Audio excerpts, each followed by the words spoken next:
I'm 5'10" and 242 pounds. I always say this is the biggest I'm ever going to be, and I said that like 20 pounds ago. A third of Americans are obese, another third is overweight. Obesity is the biggest threat to the health, welfare, and future of this country. I've always been overweight. I've got diabetes. Sleep apnea, heart disease. Everything's hurting now.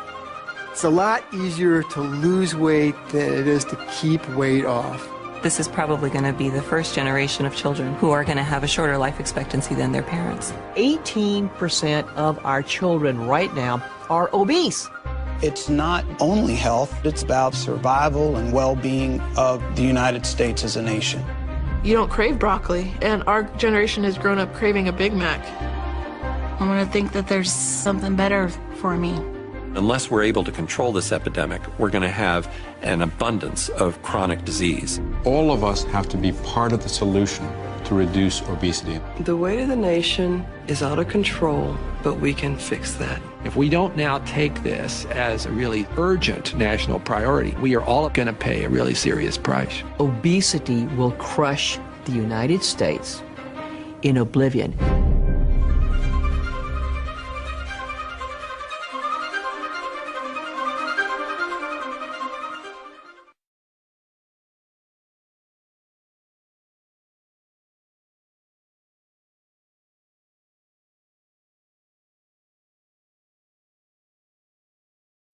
For years, we've known that dieting, extreme dieting, known as caloric restriction, has led to longer, healthier lives in lab animals. The proof? These very old and very fit monkeys at the University of Wisconsin. Looking at two monkeys that are about the same age, which is 28 years old, which is about a year past the average lifespan of rhesus monkeys. At the National Primate Research Center in Wisconsin, Professor Rick Weindruck suits up and shows us the results of nearly a career's worth of research. We have to wait 30 to 40 years for our lifespan data to be final in the monkeys. We are getting there, and we are getting meaningful, statistically robust differences. Colleagues call him the most patient scientist in his field. While others have proven the benefits of CR, or caloric restriction, in everything from yeast to worms to mice,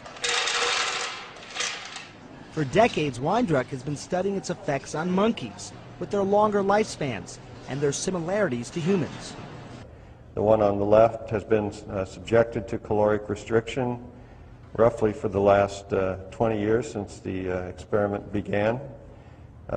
This animal is eating 30% fewer calories than it ate prior to the start of the study. Since it was first stumbled on in the 1930s, CR has been a foundation in aging research. Researchers say this type of calorie cutting seems to turn on a sort of genetic survival switch.